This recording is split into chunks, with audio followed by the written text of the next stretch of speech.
दोस्तों, आज आप सुनेंगे मिस्ट्री क्वीन अगाथा क्रिस्टी का एक बहुत ही मशहूर novel hickory decree dock Hindi में। आज के वीडियो में आप सुनेंगे इसका दूसरा भाग। इसका पहला भाग सुनने के लिए ऊपर आई बटन पर क्लिक करें। तो आइए शुरू करते हैं कहानी। अध्याय 5। इसमें कोई संदेह नहीं था कि पॉयरो के इस बयान की उम्मीद किसी को नहीं थी। इसके बाद किसी तरह का विरोध या किसी तरह की टीका टिप्पणी नहीं हुई, बल्कि एक असहज सी चुप्पी छा गई। इस अचानक आए सकते के हालात में पॉयरो को मिस हबर्ड अपनी बैठक में ले गईं, सबको गुड नाइट कहकर अपने जाने का संकेत देते हुए। मिस हबर्ड ने बत्ती जलाई, दरवाज़ा बंद किया और मिस्टर पॉयरो से आग्रह किया कि वो अपनी कुर्सी फायरप्लेस के पास ले जाएं। उनका प्यारा सा चेहरा शंका और उत्सुकता से भरा हुआ था। उन्होंने अपने मेहमान को एक सिगरेट पेश किया, लेकिन पॉयरो ने विनम्रता से मना कर दिया, ये कहते हुए कि उनको अपनी सिगरेट ही पीना पसंद है। उन्होंने मिस हबर्ड को अपनी सिगरेट देने की पेशकश की, लेकिन उन्होंने ये कहते हुए मना कर दिया कि मैं सिगरेट नहीं पीती मिस्टर पॉयरो। फिर जब वो उनके सामने बैठी तो उसने कहा, शायद हमें अब पुलिस को बुला ही लेना चाहिए, खासकर इंक गिराने के इस बदमाशी भरे काम के बाद। लेकिन मुझे लगता है कि आपको इस तरह ब्लंटली ऐसा नहीं कह देना चाहिए था। पॉयरो ने अपनी सिगरेट जलाते हुए कहा, आपको लगता है मुझे इस बात को छिपा लेना चाहिए था? देखिए मिस्टर पॉयरो, मेरे ख्याल से चीज़ों को लेकर साफ साफ कहना ही उचित होता है, लेकिन मुझे ऐसा लगता है कि इस मामले में चुप रहना बेहतर होता और एक अफसर से ये कहा जाता कि वो एक बार चक्कर मार जाए और उसको इसके बारे में बता दिया जाता। अब हुआ ये है कि इस तरह की बेवकूफ़ी या बदमाशी जो भी कर रहा है, वो आदमी अब सावधान हो गया है, क्योंकि हमने पुलिस को बुलाने की बात सबके आगे कह दी है। चाहे वो कोई नौकर हो या कोई ऐसा विद्यार्थी जो इस शाम यहाँ ना रहा हो, लेकिन बात तो फैल ही जाएगी ना। हमेशा ऐसा ही होता है। और फिर मिसेस निकोलेटिस भी तो हैं। मुझे ये भी समझ में नहीं आ रहा है कि इस बात पर उनका रुख क्या रहेगा। उनके बारे में कोई कुछ नहीं कह सकता। अब ये तो स्वाभाविक है कि हम तब तक पुलिस को नहीं बुला सकते मिस्टर पॉयरो, जब तक कि मिसेस निकोलेटिस इस बात के लिए तैयार नहीं हो जाती। ओहो, अब ये कौन है? दरवाजे पर एक तेज थपकी हुई और इससे पहले कि मिसेस हबर्ड उसको अंदर आने के लिए आवाज़ देती, थपकी दोबारा से हुई और दरवाज़ा खुल गया। कॉलिन मैकनैब दांतों के बीच पाइप दबाए और चेहरे पर त्योरियां चढ़ाए कमरे में घुसा। अपने पीछे दरवाज़ा बंद करते हुए उसने कहा, माफ़ कीजिएगा, लेकिन मैं मिस्टर पॉयरो से एक बात करने के लिए बहुत ही बेचैन हूँ। मुझसे? बोलो, क्या कहना है तुम्हें? मिस्टर पॉयरो ने कहा। कॉलिन ने एक कुर्सी खींच ली और हरक्यूल पॉयरो के सामने बैठ गया और बोला, आपने आज रात बहुत अच्छा भाषण दिया और मैं ये तो नहीं कहूँगा कि आप एक ऐसे आदमी हैं जिसका अनुभव बहुत ज़्यादा विस्तृत है, लेकिन मुझे आप ये कहने के लिए माफ़ कीजिएगा कि आपके तरीके और आपके विचार दोनों ही बहुत पुराने हो चुके हैं। मिस हबर्ड ने उसे बीच में टोका, ये तुम क्या बोल रहे हो कॉलिन? तुम तो बहुत ही अधिक रूखे और बदतमीज़ हो। मैं किसी को कोई गुस्सा नहीं दिलाना चाहता मिस हबर्ड, लेकिन मैं कुछ बातें साफ कर देना चाहता हूँ। अपराध और सज़ा, आपका आकाश बस इतना ही फैला हुआ है मिस्टर पॉयरो। आप कानून को बहुत ही तंग नज़रों से देखते हैं, और उससे भी बढ़कर उस कानून को जो निहायत ही पुराने ढंग का है।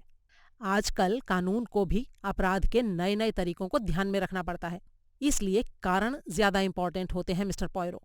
और इसीलिए मैं आपको ये बता दूं मिस्टर पॉयरो कि आपको उन कारणों को ध्यान में रखना चाहिए जिसकी वजह से इस घर में ये बातें हो रही हैं। आपको ये पता करने की ज़रूरत है कि ये सब कुछ आखिर हुआ क्यों है।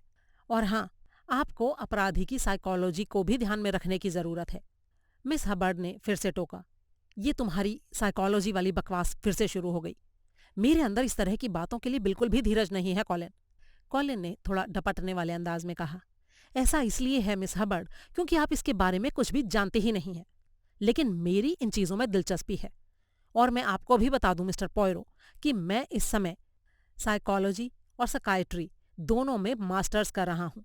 हमने कई चौंकाने वाले मामले देखे हैं, और जिसकी तरफ मैं आपका ध्यान दिलाना चाह रहा हूँ मिस्टर पॉयरो, वो बात ये है कि आप सिर्फ इसलिए किसी अपराधी के अपराध को खारिज नहीं कर सकते कि उसने जानबूझकर कानून का उल्लंघन किया है। अगर आप किसी बाल अपराधी को उसके प्रभाव से मुक्त करवाना चाहते हैं, तो ये ज़रूरी है कि आपको समस्या के कारण का पता हो। इस तरह के विचारों में आपका यकीन नहीं है, और मुझे इस बात में कोई शक नहीं कि आपके लिए ऐसी बातों को मान पाना संभव नहीं हो पाएगा। पॉयरो ने आहिस्ता से कहा, इसमें कोई शक नहीं कि मेरे विचार पुराने हैं, लेकिन मैं आपकी बात सुनने के लिए पूरी तरह से तैयार हूँ मिस्टर मैकनैब। कॉलिन ने हैरानी से उनको देखा और बोला, आपने सही कहा मिस्टर पॉयरो। अब मैं आपको साफ शब्दों में सब कुछ समझा देता हूँ। सुविधा के लिए मैं जूते के उस जोड़े के साथ शुरुआत करूंगा जिसे आप आज रात अपने साथ लेकर आए थे और जिनको आपने सैली फिंच को दिया। अगर आपको याद हो तो चोरी सिर्फ एक जूता हुआ था, सिर्फ एक। लेकिन आपने इस बात का महत्व नहीं देखा। ये सबसे सुंदर और संतोष देने वाला उदाहरण हो सकता अगर कोई जानना चाहे तो। यहाँ पर यह मामला सिंड्रेला की कहानी की तरह बन गया है। आपको सिंड्रेला की कहानी के बारे में तो पता ही होगा। हाँ, मैं वो कहानी जानता हूँ, पॉयरो ने कहा। कॉलिन मैकनैब ने अपनी बात जारी रखते हुए कहा, सिंड्रेला जो बिना पैसे के काम करती है, आग के पास बैठती है, जबकि उसकी बहनें अच्छे अच्छे कपड़े पहनकर राजकुमारों की पार्टियों में जाती हैं। एक परी सिंड्रेला को भी वहां भेज देती है। आधी रात के वक्त उसके कपड़े फिर से फटे चुटे बन जाते हैं। वो जल्दी से भागती है, पीछे अपना एक चप्पल छोड़कर।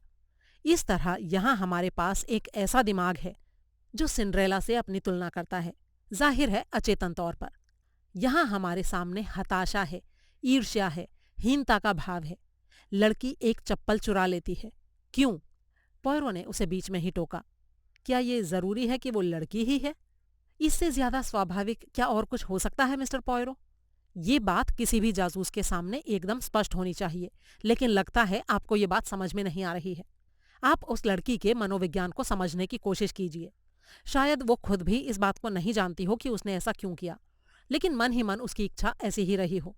वो राजकुमारी बनना चाहती है जिसको राजकुमार पहचान ले और उसके प्रेम में पागल हो जाए। एक और खास बात यह है कि चप्पल एक खूबसूरत लड़की की चुराई गई जो पार्टी में जा रही थी। अब हम कुछ और घटनाओं को देखते हैं।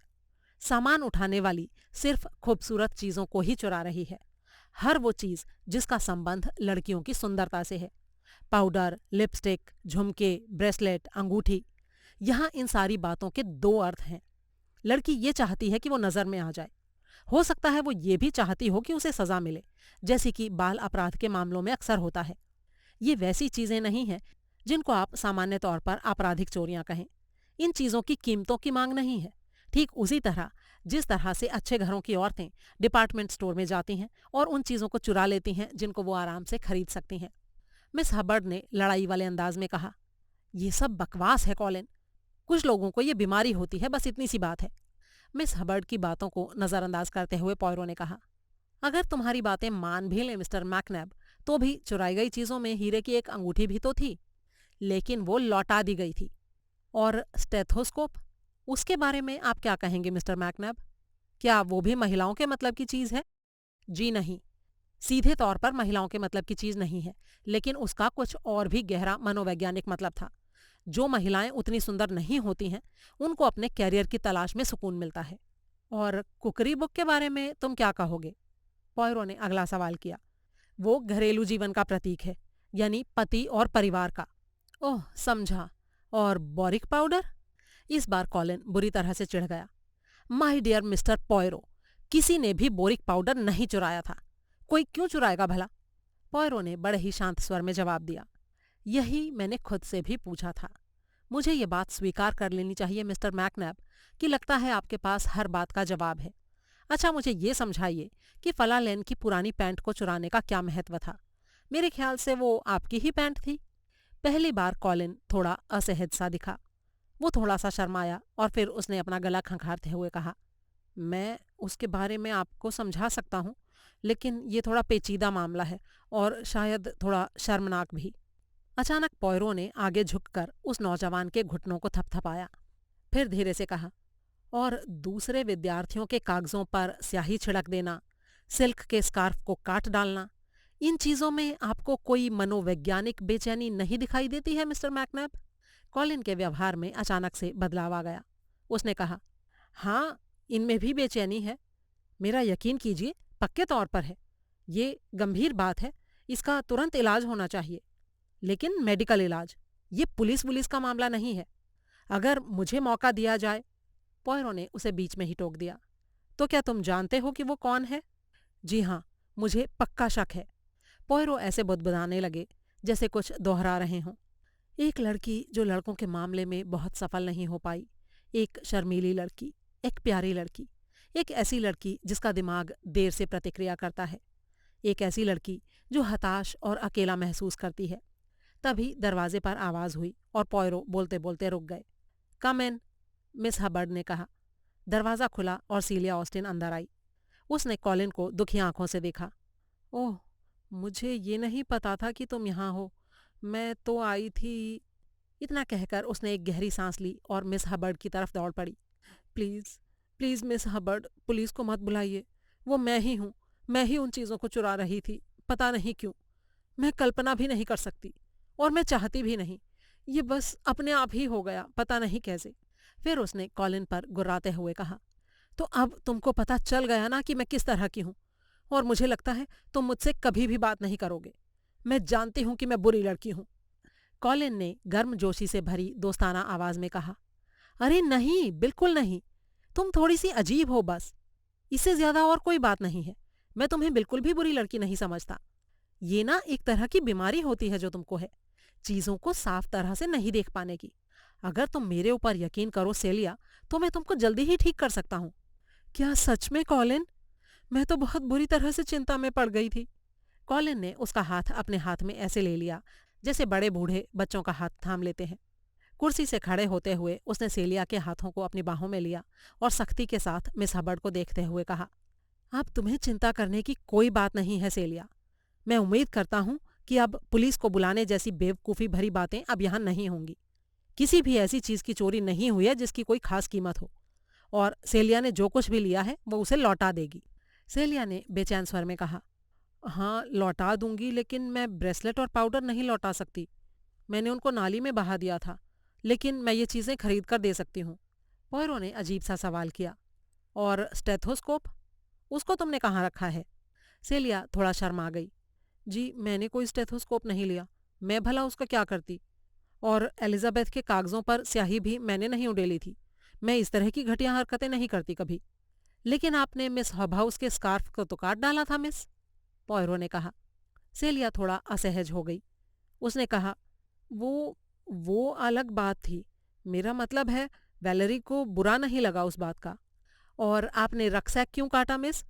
नहीं नहीं, उसे मैंने नहीं काटा था। पॉयरो ने वो लिस्ट निकाली जिसे उन्होंने मिस हबर्ड की छोटी सी किताब से कॉपी किया था। सच सच बताओ मिस, इन घटनाओं के लिए तुम जिम्मेदार हो या नहीं हो? सेलिया ने लिस्ट पर एक नज़र डाली और तुरंत जवाब दिया, मुझे रक्सैक के बारे में कुछ भी पता नहीं है, और ना ही बिजली के बल्ब के बारे में, और बोरिक पाउडर और बाथ सॉल्ट के बारे में भी। और अंगूठी मैंने गलती से ले ली थी। जब मुझे ये समझ में आया कि वो कीमती थी तो मैंने तुरंत उसे लौटा दिया था, क्योंकि मैं बेईमान नहीं बनना चाहती। ये तो बस क्या? पॉयरो ने सवाल किया। सेलिया की आंखों में हल्की सी चालाकी झलकी। मुझे पता नहीं, सच में मुझे नहीं पता। मुझे कुछ समझ में नहीं आ रहा है। कॉलिन ने बीच में ऐसे हस्तक्षेप किया जैसे वो कोई फैसला सुना रहा हो। मैं आपका शुक्रगुजार होऊंगा मिस्टर पॉयरो अगर आप इस बच्ची से इस तरह के सवाल ना पूछें। मैं आपसे ये वादा करना चाहता हूँ कि इस तरह की घटनाएं अब दोबारा नहीं होंगी। आज के बाद अगर ऐसा कुछ हुआ तो उसकी जिम्मेदारी मेरी होगी। ओह कॉलिन, तुम कितने अच्छे हो, सेलिया ने कहा। मैं ये चाहता हूँ सेलिया कि तुम मुझे अपने बारे में कुछ बताओ। जैसे उदाहरण के लिए तुम्हारे घर का जीवन। क्या तुम्हारे माता पिता अच्छे से साथ में रहते हैं? कॉलिन ने सेलिया से कहा, अरे नहीं, मेरे घर में बहुत ही बुरा था। और मिस हबर्ड ने उनको बीच में ही टोक दिया। ये तुम दोनों के लिए अच्छा होगा। मुझे इस बात की खुशी है सेलिया कि तुमने आगे आकर जिम्मेदारी ली है, लेकिन फिर भी तुम्हें खुद के ऊपर शर्मसार भी होना चाहिए। मैं तुम्हारी इस बात को मान लेती हूँ कि तुमने जानबूझकर एलिजाबेथ के नोट्स पर स्याही नहीं बिखेरी। मुझे यकीन नहीं होता कि तुम इस तरह का कोई काम करोगी। अब तुम और कॉलिन यहाँ से चले जाओ। आज शाम मैं तुम दोनों की बहुत बातें सुन चुकी हूँ। दोनों ने बाहर निकलकर जब दरवाज़ा बंद कर दिया तो मिस हबर्ड ने गहरी सांस ली और कहा, आपको इन सब बातों के बारे में क्या लगता है मिस्टर पॉयरो? हरक्यूल पॉयरो की आंखें चमक उठीं। उन्होंने कहा, मुझे लगता है कि हमने प्यार के एक सीन में मदद की, मॉडर्न तरीके से। अरे ये सब बकवास है मिस्टर पॉयरो। पॉयरो ने असहमति जताई और कहा, नहीं, ये सब बकवास नहीं है। लेकिन जब कॉलिन जैसा रिसर्चर हो तो उसे सिर्फ कुंठाएं और पीड़िता का दुखी घरेलू जीवन ही नजर आता है। मिस हबर्ड ने बताया, जब सेलिया के पिता की मौत हुई तब वो 4 साल की थी और उसका बचपन अपनी अच्छी और बेवकूफ माँ के साथ बहुत ही बेहतर तरीके से गुजरा था। पॉयरो ने और भी ज्यादा जोश से कहा। आहा, लेकिन ये देखिए कि वो इतनी होशियार है कि उसने ये बात मैकनैब को नहीं बताई। वो वही कहेगी जो वो सुनना चाहता है। वो बहुत बुरी तरह से उसके प्यार में पड़ी हुई है। आप इन बेमतलब की बातों में विश्वास करते हैं मिस्टर पॉयरो? मैं ये नहीं मानता मिस हबर्ड कि सेलिया को सिंड्रेला कॉम्प्लेक्स है या कि उसने बिना ये जाने सामान चुराया कि वो क्या कर रही थी। मुझे लगता है कि उसने इन फालतू बेकार की चीज़ों को इसलिए चुराया क्योंकि वो ईमानदार कॉलिन मैकनैब का ध्यान अपनी तरफ खींचना चाहती थी और अपने उस इरादे में वो पूरी तरह सफल रही। अगर वो एक शर्मीली साधारण लड़की बनी रहती तो कॉलिन ने उसकी तरफ कभी देखा भी नहीं होता। अब एक लड़की को इतना तो हक होता ही है कि वो अपने प्रेम को पाने के लिए जी भर कर मेहनत करे। मिस हबर्ड को अभी भी ये बात समझ में नहीं आ रही थी। मुझे नहीं लगता मिस्टर पॉयरो कि उसके अंदर इतना दिमाग है कि वो ये सब सोच सकती। हमारी ये सारी परेड बेकार ही रही। मैं इसके लिए सचमुच माफ़ी मांगती हूँ मिस्टर पॉयरो कि आपने इस छोटे से काम के लिए समय निकाला। जो भी हो, अंत में सब कुछ ठीक ही रहा। पॉयरो ने अपना सिर हिलाया और कहा, अरे नहीं, मुझे नहीं लगता कि हम अंत के जरा भी करीब पहुंच गए हैं। हमने अभी तक जो देखा है वो तो तस्वीर का सिर्फ सामने का चेहरा भर है। अभी भी कई ऐसी बातें हैं जिनका मतलब समझा जाना बाकी है और मुझे तो पक्के तौर पर यह लगता है कि यहाँ कुछ बहुत ही गंभीर हो रहा है। क्या आपको वाकई ऐसा लगता है मिस्टर पॉयरो? जी हाँ, मुझे ऐसा ही लगता है और मेरे ख्याल से मुझे पैट्रिशिया लेन से बात करनी चाहिए। मैं उस अंगूठी की जांच करना चाहता हूँ जिसकी चोरी हुई थी। ठीक है मिस्टर पॉयरो, मैं नीचे जाकर उसे ऊपर भेज देती हूँ। मुझे लेन बैटसन से कुछ बातें करनी है। थोड़ी देर में पैट्रिशिया लेन ऊपर आई, अपने चेहरे पर सवालिया भाव लिए हुए। आपको परेशान किया मैंने, इसके लिए माफ़ कीजिएगा मिस लेन। कोई बात नहीं मिस्टर पॉयरो, मैं कुछ खास नहीं कर रही थी। मिस हबर्ड ने बताया कि आप मेरी अंगूठी देखना चाहते हैं। इतना कहकर उसने अपनी उंगली से निकालकर अंगूठी पॉयरो के हाथ में दे दी। इसमें काफ़ी बड़ा हीरा है, लेकिन ये पुराने ढंग से बना हुआ है। ये मेरी माँ की सगाई की अंगूठी है। पॉयरो ने अंगूठी को देखते हुए सिर हिलाया और कहा, क्या आपकी माँ अभी जिंदा हैं? जी नहीं, मेरे माता पिता दोनों गुजर चुके हैं। ओह, आई एम सॉरी। जी हाँ, वे दोनों ही बहुत अच्छे इंसान थे, लेकिन किसी वजह से मैं उनके उतने करीब नहीं हो पाई जितना मुझे होना चाहिए था। उनके जाने के बाद मुझे बराबर ये अफसोस बना हुआ है। मेरी माँ चाहती थी कि उनकी बेटी ऐसी हो जो कपड़ों और सोशल चीज़ों में दिलचस्पी ले। उनको तब बहुत ही अफसोस हुआ था जब मैंने आर्कियोलॉजी की पढ़ाई शुरू की थी। क्या आप हमेशा से गंभीर स्वभाव की रही हैं मिस? मेरे ख्याल से हाँ। मुझे लगता है कि जीवन इतना छोटा है कि इंसान को कुछ उल्लेखनीय काम जरूर कर जाना चाहिए। पॉयरो ने उसकी तरफ कुछ सोचते हुए देखा। उसने अंदाजा लगाया कि पैट्रिशिया लेन की उम्र करीब 30 के आसपास रही होगी। सिवाय लापरवाह तरीके से लगाई गई लिपस्टिक के अलावा उसने किसी और तरह का मेकअप नहीं कर रखा था। उसने अपने बालों को पीछे की तरफ बांध रखा था और उसकी खुशनुमा आंखें चश्मे के पीछे से गंभीरता से देखती हुई लग रही थीं। पॉयरो ने मन ही मन कहा, किसी तरह का कोई आकर्षण नहीं और इसके कपड़ों से लगता है जैसे इसे झाड़ियों से घसीटा गया हो। ये लड़की बुद्धिमान और सुसंस्कृत है, लेकिन ये हर साल और ज्यादा बोरिंग होती जाएगी। लेकिन ऐसा भी हो सकता है कि ये लड़की भी किसी को सुंदरता की मूर्ति नजर आए। दूसरी तरफ पैट्रिशिया कह रही थी, मुझे सच में इस बात से बहुत सदमा पहुंचा मिस्टर पॉयरो कि उस बच्ची मिस जॉनस्टोन के साथ क्या हुआ। हरी इंक का प्रयोग मुझे लगता है कि जानबूझकर इसलिए किया गया था ताकि ये लगे जैसे उसे नाइजेल ने किया है। लेकिन मैं आपको आश्वस्त करना चाहती हूँ मिस्टर पॉयरो कि नाइजेल इस तरह का काम कभी कर ही नहीं सकता। पॉयरो ने उसकी तरफ और भी ज्यादा ध्यान से देखा। आखिरी वाक्य बोलते बोलते उसका रंग लाल हो गया था और उसके चेहरे पर एक चमक सी उभर आई थी। पैट्रिशिया ने आगे कहा, नाइजेल को समझना आसान नहीं है मिस्टर पॉयरो। आपको पता है, उसका बचपन बहुत ही तकलीफों में बीता है। उसकी हमेशा से ये आदत रही है कि वो किसी भी तरह की सत्ता के खिलाफ जाता है। वो बहुत चालाक है और बुद्धिमान भी, लेकिन मुझे ये बात मान लेनी चाहिए कि कभी कभी वो बहुत ही गलत तरीके से पेश आता है, टॉन्ट मारने वाले स्टाइल में। और अपने बचाव के मामले में तो वो किसी की भी बेइज्जती कर सकता है। अगर यहाँ हर आदमी ये कहे कि स्याही के साथ वाली हरकत उसने की थी, तो वो आगे बढ़कर ये कभी नहीं कहेगा कि उसने नहीं किया था। वो बस इतना कहेगा, जिसको जो सोचना है सोचे। उसका ऐसा व्यवहार सच में बहुत ही बेवकूफ़ी भरा है मिस्टर पॉयरो। और मुझे ऐसा लगता है कि कई बार इससे लोगों के मन में गलत फहमियां हो जाती हैं, या फिर ये भी हो सकता है कि कुछ लोग उसे घमंडी समझते हों। पॉयरो ने उसकी तरफ गहरी नजरों से देखते हुए पूछा, आप उसे बहुत सालों से जानती हैं? नहीं नहीं मिस्टर पॉयरो, सिर्फ 1 साल से। हम एक सफ़र के दौरान मिले थे। उसको फ्लू था, जो बाद में निमोनिया बन गया था, और मैंने उसकी देखभाल की थी। वो बहुत कमज़ोर है और अपनी हेल्थ पर तो बिल्कुल ही ध्यान नहीं देता। एक बच्चे की तरह उसकी देखभाल करने की ज़रूरत होती है। उसे सचमुच किसी ऐसे आदमी की ज़रूरत है जो उसका पूरा ध्यान रख सके। पॉयरो ने एक जोर की उबासी ली। उनको अचानक प्यार से बहुत थकान सी होने लगी थी। पहले सेलिया आई थी, आंखों में एक खास तरह का प्यार लिए, और अब ये पैट्रिशिया थी, जो लग रहा था जैसे मैडोना की मूरत हो। ये सही है कि नौजवानों में प्यार होता है, लेकिन मिस्टर पॉयरो इन सब से ऊपर उठ चुके थे। वो अपने हाथ झटकाते हुए खड़े हो गए। क्या आप मुझे इस बात की अनुमति देंगी मिस कि मैं आपकी ये अंगूठी रख लूं? ये आपको कल वापस मिल जाएगी। पैट्रिशिया ने थोड़ी हैरानी से कहा। जी ज़रूर, अगर आप ऐसा ही चाहते हैं तो। आपकी बहुत मेहरबानी मिस। और हाँ, ज़रा सावधानी से रहिएगा। सावधानी से? किससे? किससे सावधानी रखूं मैं? काश मुझे ये पता होता। हरक्यूल पॉयरो ने एक ठंडी सांस भरते हुए कहा। वो अब भी काफी परेशान थे। अध्याय 6। अगले दिन मिस हबर्ड काफी चैन के साथ उठी। हाल की घटनाओं को लेकर उनके मन में जो शक था वो दूर हो गया था।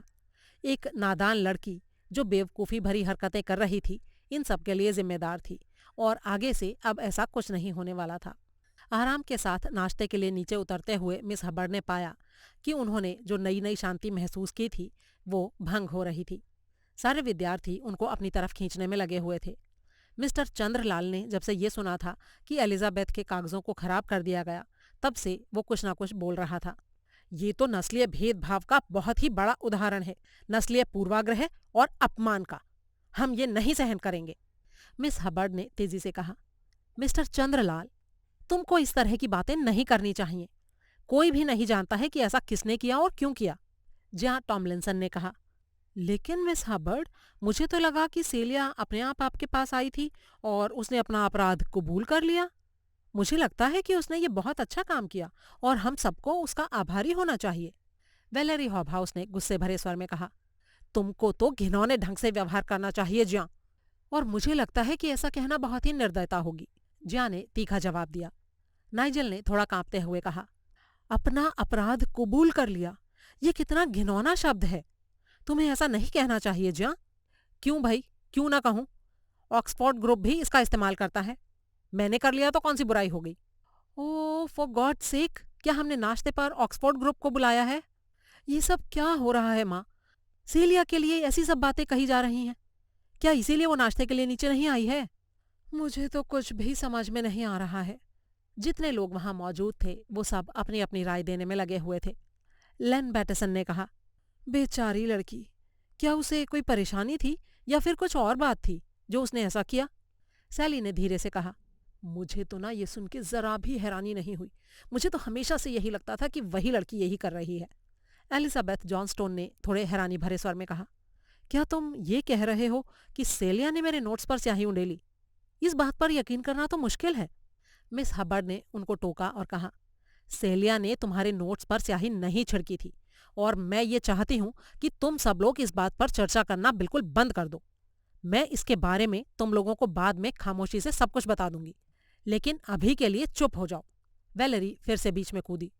लेकिन माँ, कल रात जहां दरवाजे के बाहर से सब सुन रही थी। मैं सुन नहीं रही थी वेलेरी, मैं बस उधर से गुजर रही थी और संयोग से मुझे सुनाई देगा। नाइजल ने एलिजाबेथ से कहा। अरे मेरी बात सुनो बच्ची, तुम ये अच्छी तरह से जानती हो कि किसने स्याही छिड़की थी। मैंने छिड़की थी। मैं हूं बुरा नाइजल, मैंने अपनी दवात से स्याही छिड़की थी। बस खुश? वेलेरी जोर से हंसी और बोली। अरे इसने कुछ नहीं किया था, ये तो बस नाटक कर रहा है। पता है ना तुम्हें एलिजाबेथ? कमाल है नाइजल, तुम इतने बेवकूफ कैसे हो सकते हो? नाइजल ने और भी तीखे स्वर में कहा। मैं तो महान बन रहा हूं और तुम्हें बचाने की कोशिश कर रहा हूं पैट। कल सुबह मुझसे स्याही किसने मांगी थी? तुमने मांगी थी ना? अरे ये सब क्या हो रहा है, मुझे खुद समझ में नहीं आ रहा है, मिस्टर अकिबिम्बो ने कहा। मिस्टर चंद्रलाल उठकर खड़े हो गए और उन्होंने फिर से नाइजल को ताना मारा। नाइजल ने गुस्से में आते हुए कहा। क्या बकवास है! पहले ऑक्सफोर्ड ग्रुप और अब ये पॉलिटिक्स, वो भी नाश्ते के समय। जा रहा हूं मैं यहाँ से। उसने गुस्से से अपनी कुर्सी पीछे खिसकाई और कमरे से बाहर निकल गया। पैट्रिशिया फुर्ती से उसके पीछे भागी। बाहर तेज हवा चल रही है नाइजल, तुमने अपना कोट लिया कि नहीं? फ्रेंच लड़की जेनेवी की अंग्रेजी अभी ऐसी अच्छी नहीं हुई थी कि वो अंग्रेजी में सवाल जवाब कर सके। वो सब कुछ बड़े ध्यान से सिर्फ सुन रही थी। अब वो फ्रेंच में जोर जोर से चिल्लाने लगी। कॉलिन मैकनैब ने कोशिश की कि उसकी आवाज़ कुछ सुनाई दे, लेकिन शोर शराबे में उसकी मंदी आवाज़ गुम हो गई। उसने अपने व्यवहार को बदलते हुए टेबल पर जोर का मुक्का मारा और वहां मौजूद हर आदमी शांत हो गया। जैम का मर्तबान मेज से गिरकर टूट गया। कॉलिन ने अपनी आवाज़ तेज करते हुए कहा, अब आप सब लोग अपनी जुबान पर काबू करेंगे और मेरी बात सुनने का कष्ट करेंगे। मैंने इससे ज्यादा बेवकूफ़ी और तंगदिली कहीं नहीं देखी। क्या आप में से कोई भी साइकोलॉजी को जरा भी नहीं समझते? उस लड़की पर इल्जाम नहीं लगाया जा सकता। वो बेचारी सालों से भावनात्मक संकट से गुजर रही है और पूरी सहानुभूति के साथ उसका इलाज किए जाने की जरूरत है, वरना वो जिंदगी भर ऐसे ही अस्थिर रह जाएगी। मैं आप सब लोगों को चेतावनी दे रहा हूं, उसका बहुत ज्यादा ध्यान रखे जाने की जरूरत है। यही उसकी सबसे बड़ी जरूरत है, समझे आप लोग? और उसकी इसी बात के साथ कमरा एक बार फिर से भिंडी बाजार बन गया। सब लोग एक साथ अपनी अपनी बात बोलने में लगे हुए थे। कुछ देर बाद परेशान होकर लेन बैटसन ने कहा, अरे अब छोड़ो भी ज्या, अब ये कहासुनी बंद करो। मुझे देर हो रही है, मैं जा रहा हूँ। और जहां तक मुझे लगता है तुम लोगों को भी देर हो रही होगी। इस बात का असर हुआ और सब लोग एक साथ बाहर निकल गए। मिस्टर चंद्रलाल ने कहा, मुझे फॉर्मल तरीके से अपनी शिकायत दर्ज करनी चाहिए। बोरासिक पाउडर मेरी आंखों के लिए बहुत जरूरी था, जो पढ़ने के कारण जलती रहती हैं, उसे दूर करने के लिए। मिस हबर्ड ने सख्ती से कहा, आपको देर नहीं हो रही मिस्टर चंद्रलाल? मेरे प्रोफेसर समय पर नहीं आते, और वैसे भी जब मैं उनसे ज्यादा सवाल पूछता हूँ तो वो चिढ़ जाते हैं। जेनेवी ने फ्रेंच में कुछ कहा। मिस हबर्ड ने उससे कहा, तुम्हें अंग्रेजी बोलनी चाहिए जेनेवी। अगर तुम उत्तेजित होने पर इसी तरह फ्रेंच बोलती रहीं तो कभी भी इंग्लिश नहीं सीख पाओगी। और इस हफ्ते तुमने संडे डिनर किया था और तुमने मुझे अभी तक उसका पेमेंट नहीं किया है। ओह, इस समय मैं पर्स लेकर नहीं आई हूँ। आज रात। उसने आगे की बात फिर से फ्रेंच में कही। अकीबिम्बो ने उससे विनती करते हुए कहा, प्लीज, मुझे समझ में नहीं आ रहा। सैली ने कहा, चलो अकीबिम्बो, मैं तुम्हें इसके बारे में इंस्टीट्यूट के रास्ते में बताऊंगी।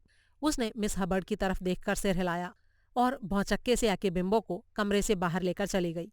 मिस हबर्ड ने एक गहरी आह भरते हुए कहा, बाप रे बाप, मैंने ये नौकरी की ही क्यों?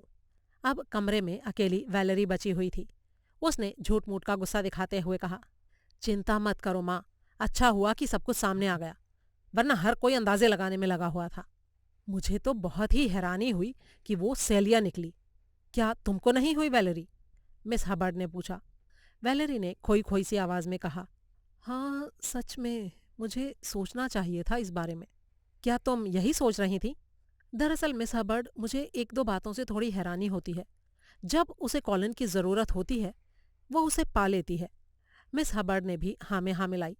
हाँ ये तो है, मैं ये महसूस करने से खुद को रोक नहीं पा रही हूँ कि ये गलत बात है। वैलेरी ने थोड़ा हंसते हुए कहा, आप बंदूक के जोर पर किसी मर्द को नहीं पा सकते, लेकिन चोरी करने की लत वाली एक लड़की के आने से ये बात संभव हो गई। लेकिन चिंता मत करो माँ, और भगवान के लिए सेलिया से जेनेवी का पाउडर वापस देने के लिए कहिए, नहीं तो खाते वक्त वो कभी शांत नहीं रहेगी। मिस हबर्ड ने एक ठंडी सांस लेते हुए कहा, नाइजल ने एक प्लेट तोड़ दी और जैम का जार भी टूट गया है। बड़ी ही बुरी सुबह थी ये। हाँ वो तो है। इतना कहकर वैलेरी बाहर निकल गई।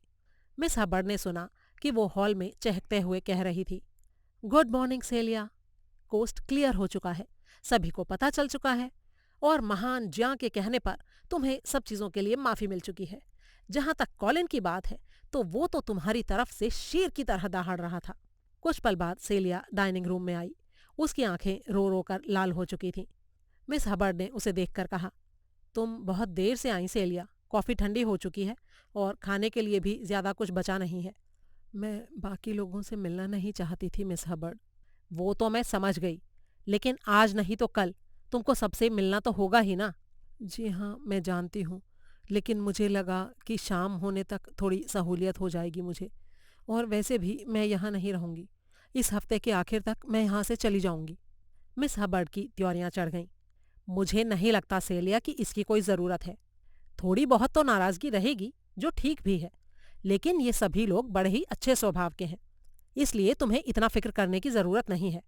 लेकिन हाँ, जितना संभव हो सके तुम्हें नुकसान की भरपाई तो करनी पड़ेगी। सेलिया ने जल्दी से कहा। हाँ हाँ, मैं अपना चेकबुक लेकर आई हूँ। ये बात मैं खुद भी आपसे कहने वाली थी। मैं ये लिख कर लाई थी ताकि जब मैं नीचे आऊँ और आप ना मिलें तो मैं अपनी तरफ से माफ़ी मांग लूँ, और मैं इसमें एक चेक भी रखना चाहती थी ताकि आप उससे लोगों की भरपाई कर सकें। लेकिन मेरे पेन में इंक खत्म हो गई। अच्छा अच्छा, ठीक है, लेकिन मुझे सामान की लिस्ट बनानी पड़ेगी, मिस हबर्ड ने कहा। सेलिया ने जवाब दिया। जितनी चीज़ें मुझे याद आई थीं मैंने उनकी लिस्ट बना रखी थी, लेकिन मुझे ये नहीं समझ में आ रहा था कि मैं नए सामान खरीद कर लाऊं या सिर्फ पैसे दे दूं। इसके बारे में मैं तुमको सोचकर बताऊंगी सेलिया, ऐसे ही कुछ कह देना मुश्किल होगा। अच्छा ठीक है मिस हबर्ड, लेकिन फिर भी मुझे चेक देने दीजिए प्लीज़, इससे मुझे बहुत अच्छा लगेगा, मिस हबर्ड ने कुछ सोचते हुए कहा। लेकिन ऐसे ही कुछ कहना मुश्किल होगा कि कितने पैसे हो जाएंगे, सेलिया ने धीरे से कहा। आप मोटे तौर पर एक रकम का चेक मुझसे ले लीजिए और फिर आप लोगों से पूछ लीजिएगा कि उनका सामान कितने का था, और फिर अगर उनमें से पैसे बचेंगे तो मैं वापस ले लूँगी, या अगर कम पड़े तो मैं और पैसे दे दूँगी। ठीक है, मिस हबर्ड ने सोचते हुए एक रकम बता दी और सेलिया उसका चेक बनाने के लिए तुरंत तैयार हो गई। उसने अपना चेक बुक खोला और बोली, अरे अब मेरा पेन कहाँ गया। वो सामने लगे शेल्फों पर जाकर ढूंढने लगी जहाँ कई विद्यार्थियों के सामान रखे हुए थे। ओहो, यहाँ नाइजेल की हरी इंक के अलावा और कोई इंक भी नहीं है, लेकिन कोई बात नहीं, मैं उसी का इस्तेमाल कर लेती हूँ।